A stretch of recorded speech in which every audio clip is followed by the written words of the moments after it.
This season on Ice Vikings. I'm a commercial fisherman, and I've been fishing on Lake Winnipeg for 40 years. Winter fishing and summer fishing are so different. It's like you're in a big, dry desert of cold. Our family's been on Lake Winnipeg since the late 1800s, so I kind of come by it naturally. This one will damage your net. This is like a turducken. They got a mariah with a tulip inside. I don't know where on the weather it says a full blizzard, but this is a blizzard. It's almost like the gold rush. Quick, fast buck. You hit fish, you make a lot of money. It's a hard job. It's not for everybody. It's windy. It started out at 30K. Now it has to be blowing 50, 60. The risk of hypothermia is very real. Oh, shit, right in the goddamn rough ice. Yellow bombardier's broke. Maybe I could tie up this bogey and get it to shore. If one of us go down, What the hell? Hang on. that would hurt us. It's cold. You yield nothing. It's kind of a bust. Ice is a living thing.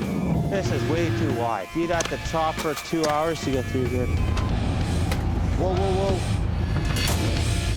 You gotta be a little crazy to do this. Why do you want to come out with 40 below and push it? Woo! That is very good fishing. It is worth it if you're catching fish. That's the smell of money, baby. Just another day in paradise, living the dream.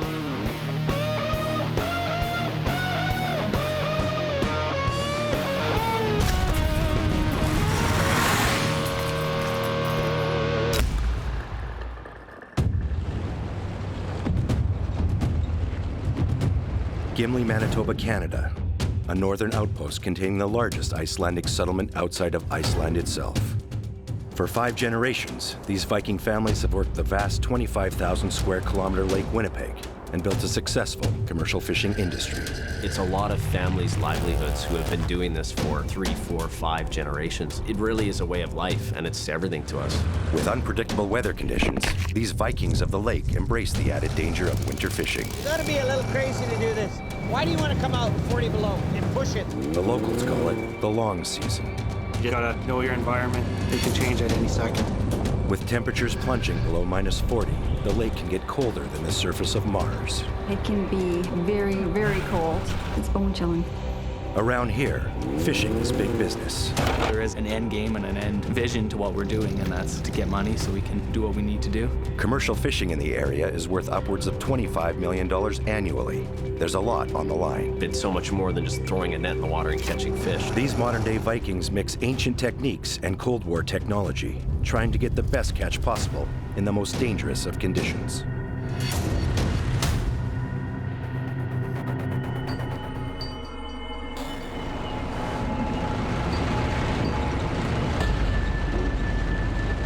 Just want to get out and see where Trevor is, make sure he's where I'd like to see him be. It's near the end of the season, and veteran fisherman Chris Christensen keeps tabs on his crews. Make sure we're both on the same page. Safety is the top priority this time of year, but so is catching fish. Today, he's checking in on his son Trevor. Until I get to where I gotta go and look at exactly where I am, I can't really tell him what I know is underneath him. You do not want to set any further east than when those 2 islands match. If you're going to set here, you should jump across the other side of this island and get into the deep water again. That's where I asked you to go. But, well, all those other guys are there. Your best spot right here is from that peg, right where I came with the Bombardier Trail. Not this way, not like this, because this is exactly what you told me to do on the map, is like this. Yeah, but I told you not to go when the 2 islands match. I told you when those close, you're too far east. Well, he told me where to set, and I'm setting exactly where he told me to. But now that I'm here, it's not the right spot, so. Okay, just letting you know. At this point, I don't really care. It's late in the season. It's too much of a pain in the ass, so. And I don't want to deal with this today. I'm too tired. I've had enough. I can close my eyes. I can see it in my head. I just don't want to hear it anymore. It's too much.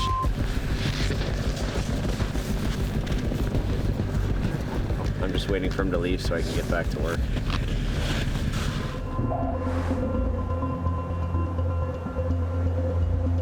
Winter arrives early, catching even the most experienced fishing families off guard. The Christensen family is one of the most established fishing businesses around. Our family's been on Lake Winnipeg since the late 1800s, so I kind of come by it naturally. Chris Christensen and his eldest son Trevor prepare to fish the long season alongside Chris's youngest son Devin and his father Robert. While Trevor works for his dad, he's also striking out on his own, taking up the challenge of starting a commercial fishing business. I don't have the same operation my dad has, but we do work under the same roof at the end of the day. So I can go out and do my own thing, I can catch my own quotas, I can do whatever I want with my own fish, but it's kind of his house at the end of the day, so his rules still apply.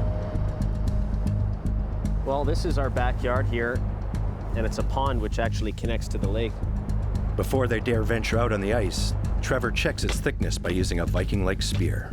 If there's about 3 inches of ice, then I feel like we can set pretty soon. So I'll bring in the chunk of ice and show my dad. Here, check this out. What do you think of that? I can see there's a little bit of slush on top here. There's been some snow on it overnight. Well, this is enough ice for a snowmobile. Yeah, if we were sitting on a pond, you could sit here.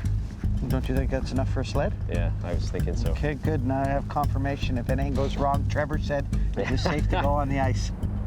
It's dangerous to walk on ice less than 8 centimeters thick, but even then, there's no guarantees. From their experience, the ice chunk shows they are only days away from starting their winter fishing. Being the first to set their nets means claiming the best fishing spots. First, we'll get it untangled. They hedge their bets and start prepping nets and snow machines. I could probably go set this thing right now. The eldest Christensen, Robert, arrives to check the progress of the family operation. Robert's grandfather, Siggy, is the original settler from Iceland, who began fishing the frozen lake over 100 years ago. To move nets in the wintertime is very hard. So you try to stake your grounds where you're going to be, and then everybody moves off to the side. That's what you're doing. And every family here is doing the same thing. It's always kind of a bit of a scramble. I mean, everything is... There you go.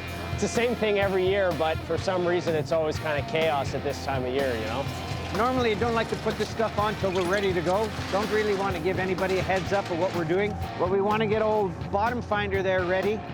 So that's kind of our disposable machine. We've had it to the bottom of the lake more than once. As you can see, it doesn't owe anybody any money. So if it goes through, then it goes through. The next morning, with colder weather in the forecast, Trevor and the rest of the family's crew travel to stake their claim where their Viking ancestors fished before them. And that means heading north of Gimli to the narrows of the Big Lake. Well, now we've got trouble. Snow. You can't see nothing. Holy, look at this. Let's go have a look, eh? Haven't been down here for a whole year. The north wind is bringing the water up. We can't get on the ice, and there's snow, and we can't see far enough out. In the wintertime, you don't have the waves that you have to worry about as much, but the ice is very unpredictable. Ice can contract, expand, and move ways you would never know. Maybe just go a little further down and I can have a clear look, just to make sure. I haven't been this far down. I know, but how many times are you and I ever going to get to walk down this trail again? Never. Well, there's no open water up south, which is a good thing. But this snow that we're getting now, it's coming from north. There's open water north of us. Over there, we have a better chance to get on the ice. Put an angler bar into it. Is there ice or is there no ice? Sounds like a plan. Chris takes his dad's advice, and his crew heads further north, hoping the ice will be thick enough there. I can still sit with my dad, and he can talk to me for 15 minutes, and he can yell for 15 minutes if he wants, and I'll listen. If it's open, you can't set.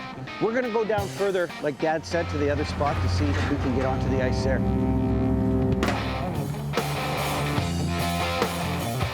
Ready to find out what broke?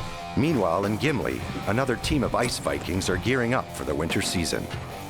Mike Linton and Justin Gerbrandt have been in business for only 8 years.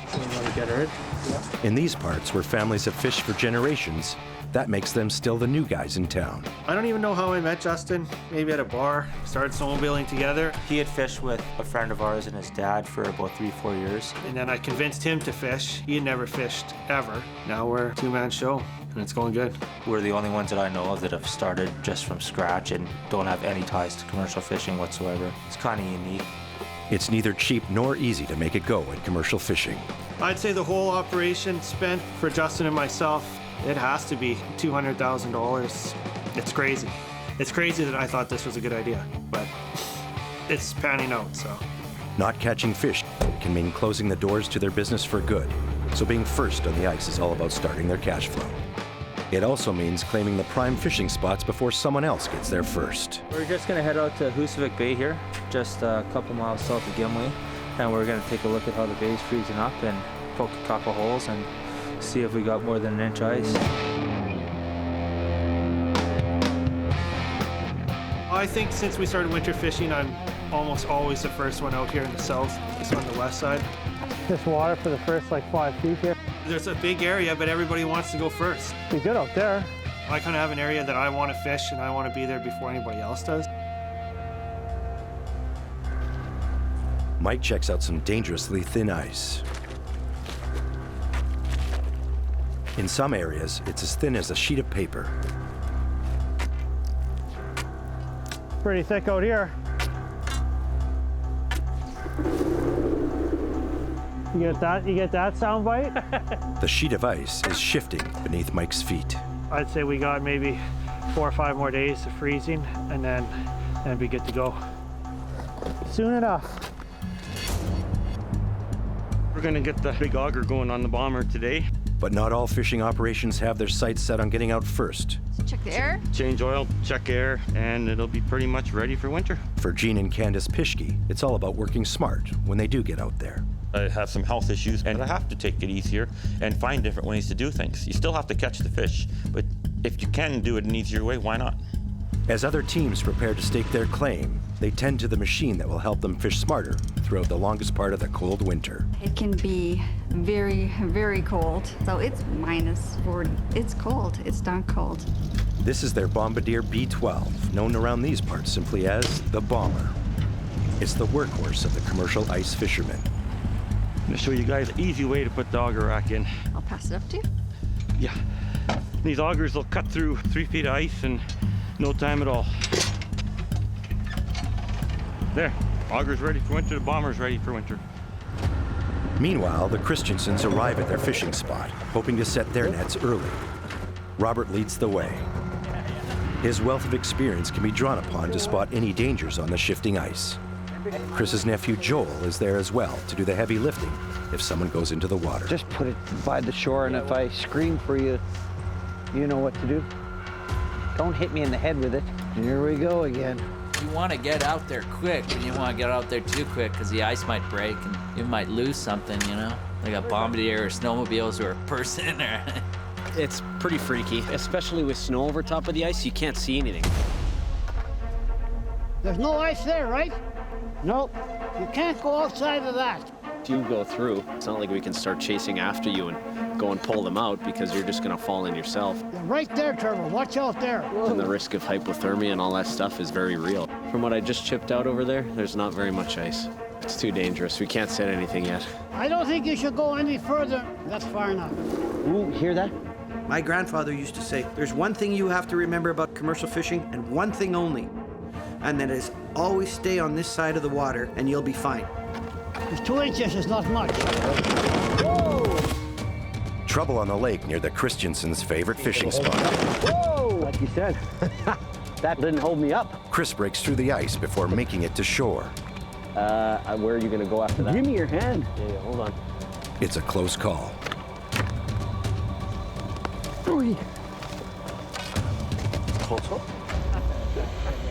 In 2 days, you could be back here again. It could be all gone. This whole sheet of ice could move over 4 miles. That's because I went in that time. Remember when I went in? Because the ice moved over and we all went in for a swim. Yeah. You think that there's ice everywhere, but there's not. They won't be setting nets today. The ice is coming fast, but it's too thin and unpredictable to be safe. The only thing is, we just want to be here before anybody else. A new day and a cold snap descends on the Gimli area. Today, the plan was to go out and set a couple of nets. Trevor decides to go onto the ice with his brother Devin and his helper Riley near Husavik Bay. It's a big risk. I'll be honest, I'm a little bit nervous. There's not that much ice. It's still pretty early on. I'm a little apprehensive to get out there, but the reward is pretty great. If it pays off, then I'm going to be feeling pretty good. And I think that by the time we get off the lake, half the town's probably going to know we were out here. And word gets around real fast. As they head out, Mike from the Husavik crew arrives at the beach to scout the ice for himself. What's going on, guys? Hey, we're gonna try setting, I guess. I don't know. It's probably a little bit early. Like, my dad and grandpa kind of advised me not to go yet, but you know, sometimes you just gotta. You're not waiting anymore, no. Just like us. Yeah, pretty much. I guess word'll get out now. You know? I might be going home to get some of my own. So right on. Okay. Well, we'll see. I'm only gonna put a couple in and see what's, see what's here, so. Right on. Yeah. Well, walk safe. All right, thanks, man. See you guys. Surprised to come down here and see him on my at-home base here already. This is probably the earliest we've ever seen nets going in, at least here in Husavik. Everybody's gonna want to go now, but it's still pretty early. The weather's crazy, +2, +3 degrees. Unusual for this time of November, but makes a great day for going to put a few nets in and just seeing what's out there. Maybe I'll join them later.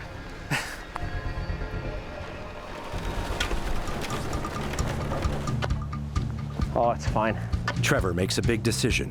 The ice is good to set on. This is actually probably ideal setting weather right now. There's no wind. You can see through the ice. There's enough ice. He uses an ice auger to make a hole. Trevor uses an ancient tool called a net stone to measure the depth of the lake.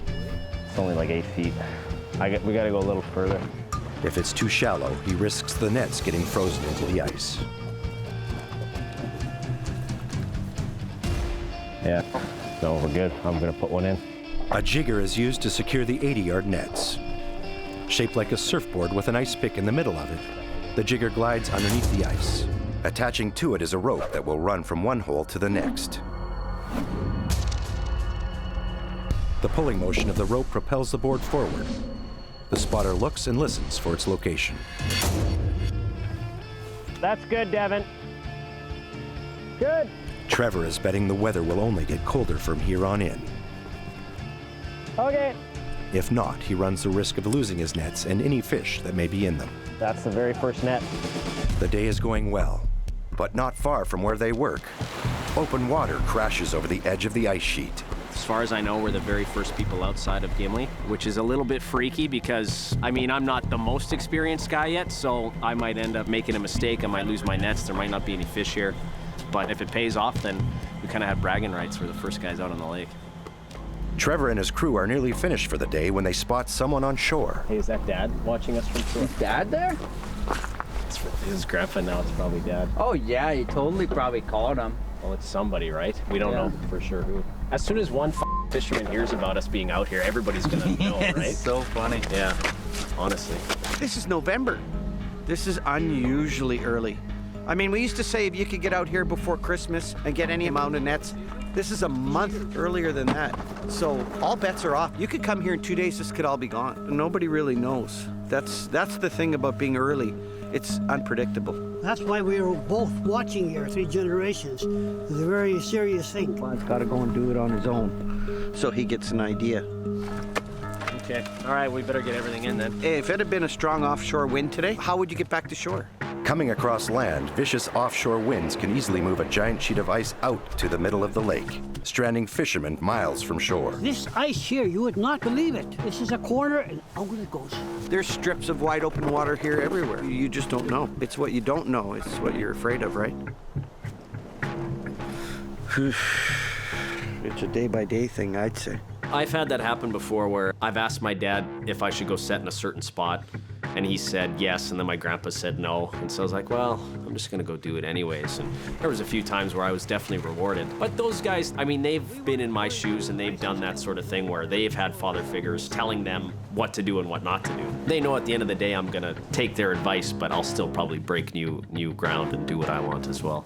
Trevor makes it back to shore to face questions from his dad.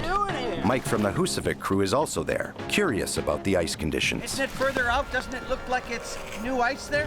I don't really want to tell you guys because then everybody's going to want to start getting out there.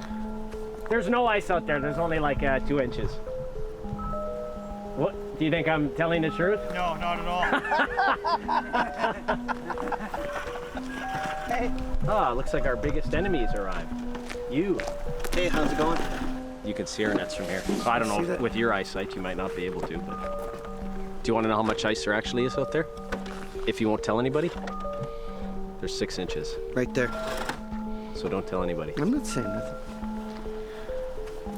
I wasn't gonna tell him. So by lunchtime today, everybody will know that we're on the lake. Honestly, they will. And every time they talk about it, the ice will get thinner and there'll be 2 more nets in the water. That's right, yeah. Yeah, we set 100 nets today. That's what it'll be. Will Trevor's big risk pay off? He's the first commercial fisherman with nets under the ice. He has single-handedly began the fishing season for the rest of the fishermen. Taking hold of the Viking spirit, Mike and Justin head out onto the new ice. They are betting Trevor was not being truthful about the ice conditions. I've never seen them out here this early before. Normally they go up north for their secret spot. In the last 5 years, we've been the first one to set a net out here, but it's all good. Maybe he'll catch no fish, and then that'll be a good hint to go farther out. Maybe he'll catch lots of fish, then we'll be jealous. I don't know. We got a couple nets over there, I see the Christensen, so we'll just check some ice depth here. Take a quick look, see what they were setting into.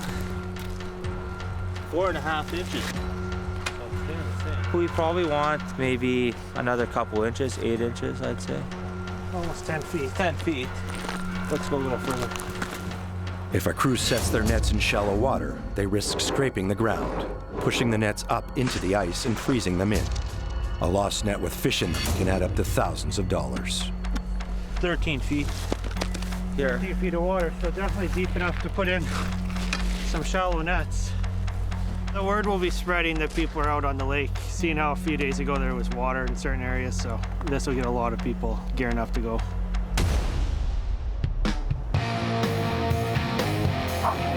Richard Bjarnason's family has been fishing these frozen waters for generations.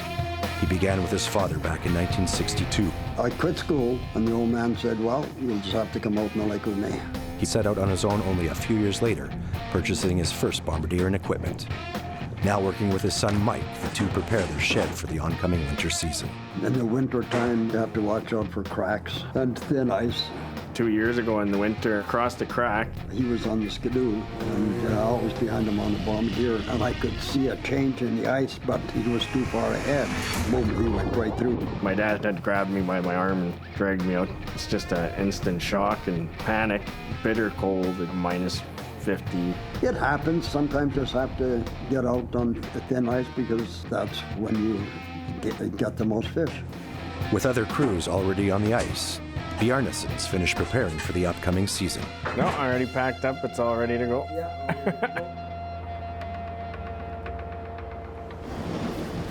Pretty heavy. I can see our pegs there. Only 5 more miles to go. A day later, Trevor and Riley venture out to pull up their first nets. It's kind of exciting. I don't really know what I'm going to get yet. I'm looking for certain types of fish right now. If I could get goldeye or whitefish or pickerel, that's ideal. That's the most valuable catch to me right now. But what I don't want to catch is tulipy. And November is kind of known to be tulipy time, and I'm kind of worried that that's what we might get. While tulipy roe is valuable, the fish at this time of year is worthless as the cold water turns the roe to mush. Catching it is a total waste of time and money. It's the moment.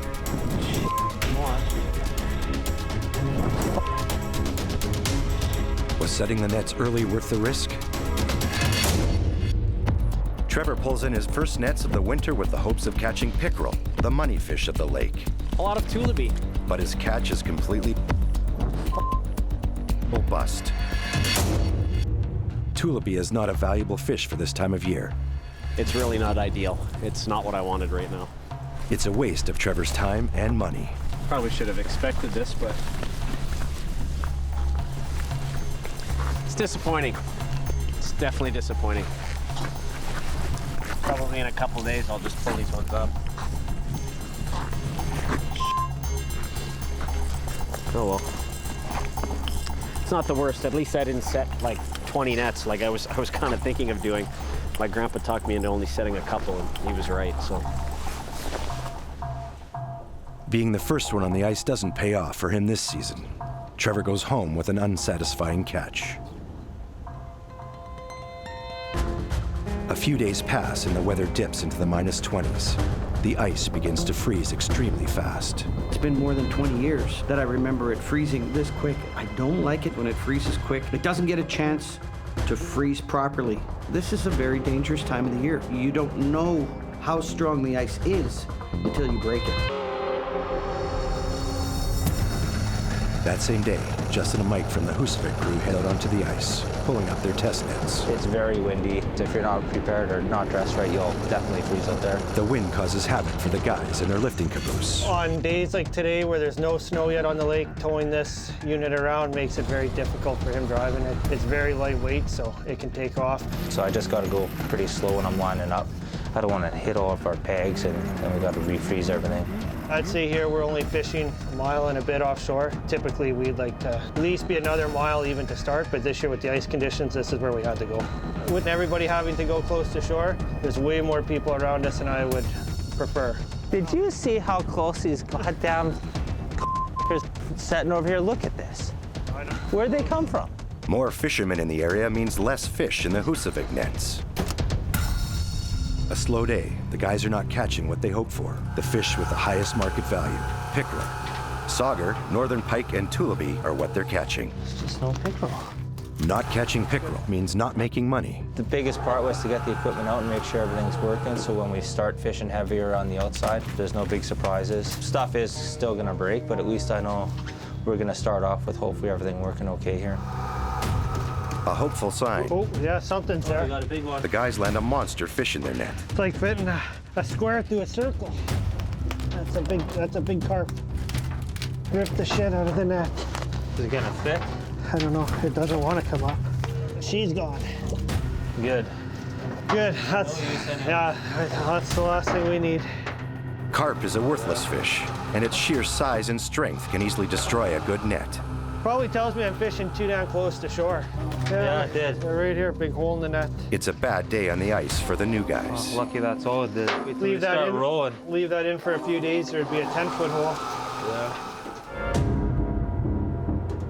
Meanwhile, Chris brings Trevor, Devin, and Joel to his own test nets north of Gimli. Chris spots a problem. Whoa, whoa, whoa. There's a chunk bust here. A crack is formed on the ice. They have to test to see if they will fall through on their snow machines. See how much water's here. It's pretty sketchy. I wouldn't want to go over that. No, but you we can won't. see it already busted off too, so. Ice in the lake bays typically forms before the rest of the lake. Where they meet, a pressure ridge forms. These ridges are in constant collision throughout the winter.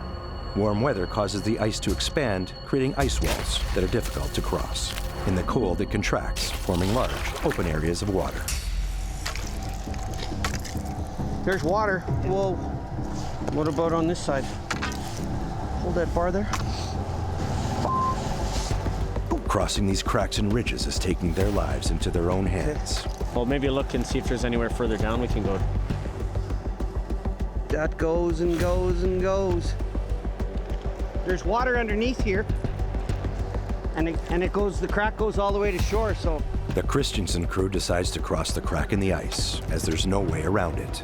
This winter on the ice is very unpredictable, and you don't know what you're going to be in for. And whoever's going to be on the ice this winter is going to find out just how dangerous and unforgiving Lake Winnipeg can be.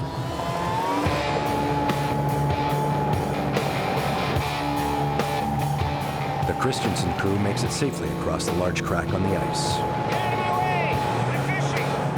It's a good omen, and Chris hopes to set more nets on his day. Let him come with the auger, and at least we'll have a smooth hole for pulling it out. It doesn't matter how much there is, it's just what kind of fish it is. If it's the right fish, then we'll put some nets in. It's a surprise. It's like Christmas for fishermen. Chris hopes his nets contain whitefish. He doesn't want to make the same mistake Trevor did. Catching a worthless fish like tulaby because he set too early or in the wrong spot will cost Chris even more than Trevor due to higher operating costs. Okay, here it is now. Stop. This is the very beginning of the season. Chris is about to officially begin the winter fishing season for his crew, a bit later than other crews. Oh. Will his patience pay off? Mm-hmm. That looks pretty good. Just what we were looking for. Whitefish. I think we should try to get some nets in. Well, this season is pretty exciting for us. We want to add value to one specific kind of fish, whitefish actually. And that to me would be perfect. That would make the season. You forgot tubs. Never sharpen your knife before the season, and never count your tubs till they're full. Whoa!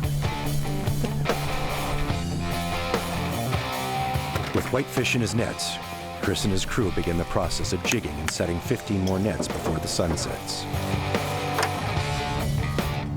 Oh, he's dead. I gotta catch up. A little bit farther, Trevor. That's it. And that's simple, eh? When things go good, you never know when they're gonna go bad.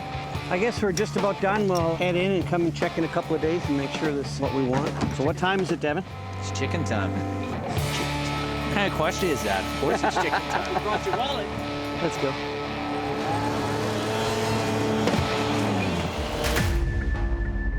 Only a week later, the weather turns unseasonably warm. Trevor heads out to check his nets in the warmer weather. We spent all this time getting them ready and money and everything and time setting them. I'm a little bit worried about them. They're shallow enough and they're close into shore that I feel like that ice is probably gonna stay, but they could go. If it stays warm like this for a while and there's a big wind, yeah, it could definitely go.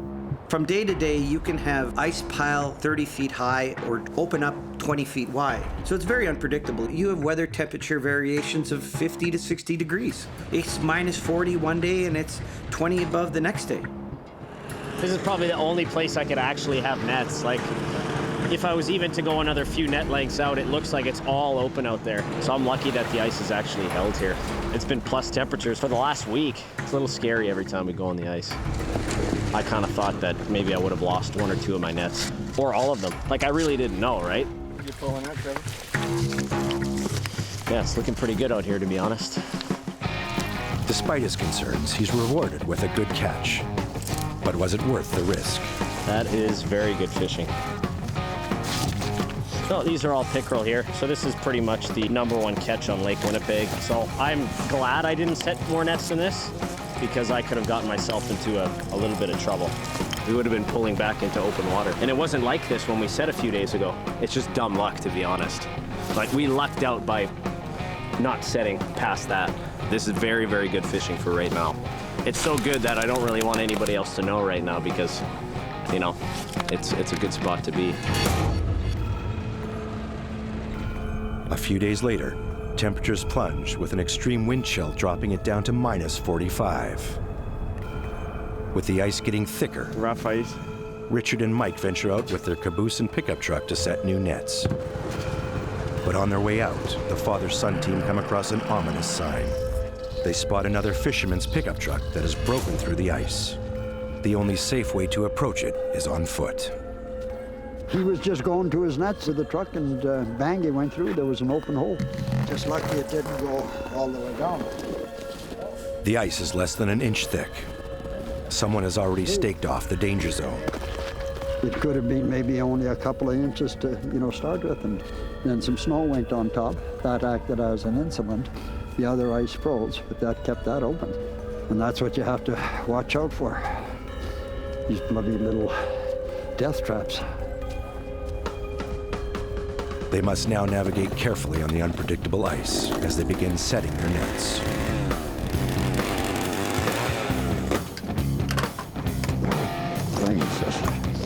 Mike sends the jigger with the running line on its journey under the ice, but a recent snowfall makes it hard to pinpoint where to drill the next hole.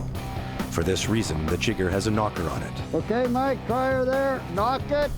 Short pulls on the line cause it to slam the ice and make a sound. Richard uses his trained ear to locate the jigger. Okay, she's here. Sometimes when you get into a little bit of rough ice, the sound echoes all over. Oh yeah, never fails. Okay, you can get her.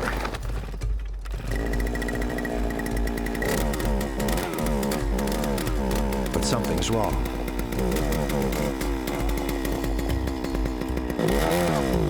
What the hell's going on? I don't know.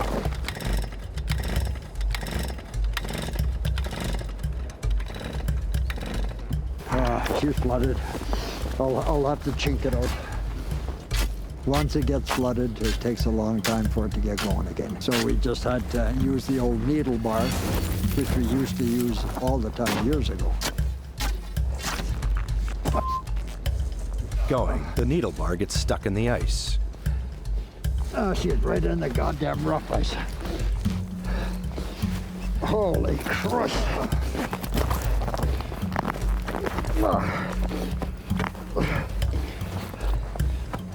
I can't believe this. Right in the rough ice here, Mike. Jesus Christ. Okay, chip around her. So a lot of fun at times. It's all over. He then uses a metal hook to catch the running line underneath the ice. He's having trouble. God damn thing. I can't believe it. Turkey. He's gonna go back and try to send her a little bit farther. Okay, knock her. What the hell? And then, more trouble.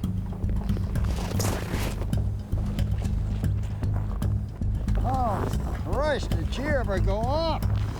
It's over here. Holy Christ. Here you can see the jigger here. Okay, you can bring the auger here, Mike, and try it.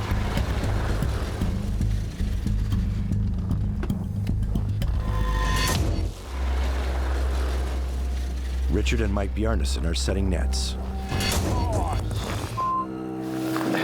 on the lake. Didn't even see that hole there. Mistakes like this can lead to broken bones or hypothermia, which can cost a fisherman his life. Just stepped in it. Mike heads to the truck to assess how much water he got in his boot. The water on his foot freezes instantly.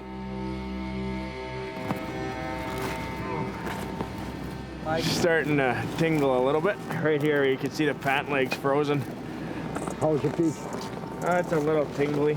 It's a little cold, but just keep going. Despite his frozen foot, Mike insists they keep going. The guys try the auger again. It's still flooded. Jesus. They'll have to use the needle bar to dig all the holes, wasting precious time as the light begins to fade. To make things worse, they've lost the running line. I can't believe this. God.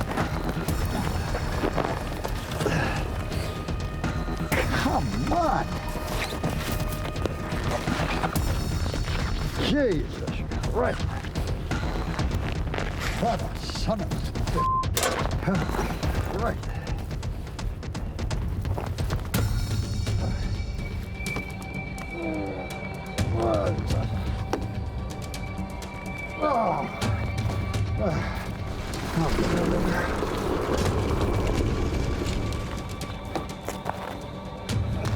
No. Not coming? No. She's caught on the goddamn under in the rough ice. Oh, Christ. Okay, I'll chip her over here. With the auger not working, they have to chip out a larger hole in order to remove the jigger. Jesus. What the hell, it's turned or something, goddamn. Jesus. Oh, we have to get that hole bigger. Jesus.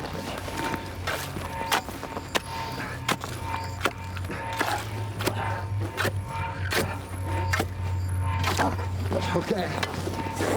Oh. There she's coming. Oh, Christ. With the jigger finally free, they decide to call it a day, putting them further behind on their fishing quota. What's that? My foot's freezing.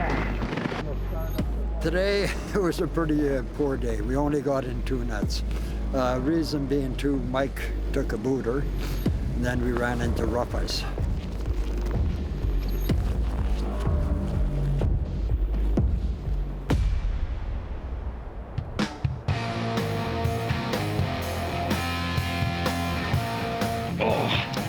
Everything's frozen. I can't even open the engine door. The cold weather continues and Trevor and Riley head out to pull nets. They take his grandfather's bombardier for the first time this season. It's finally been cold for a while, and I feel safe to take out my grandpa's bombardier. It's been pretty mild before this. Like, you can't take a bombardier on 4 inches of ice. So I'm gonna go and take it out now, and we're gonna chance it and see how it goes. It does feel good to be back in a bombardier. It's been a while. Trevor also decides to take out his caboose. They attach it to the back of the bombardier. Oh, no power steering on these. As Trevor hooks up the caboose, he realizes he left his needle bar on.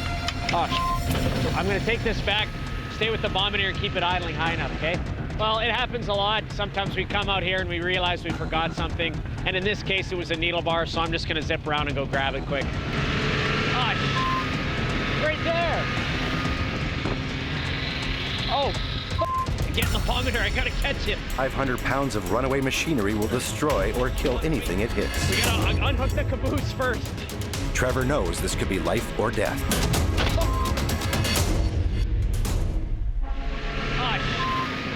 Right there.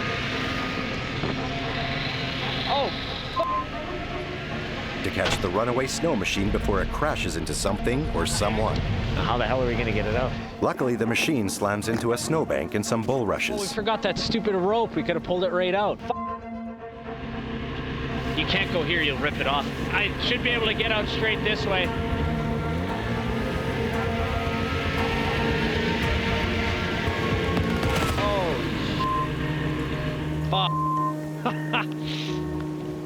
I don't know what happened. I think either my mitt got stuck or I got like a piece of ice or something in here. It seems like anything you buy is not built for -40.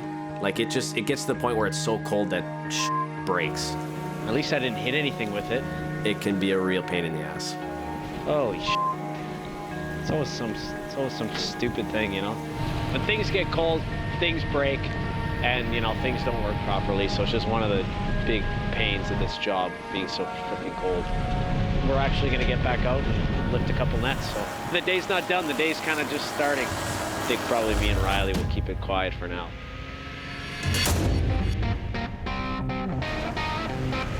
The next day, Trevor helps his dad, Chris, lift his nets. Damn, that's good.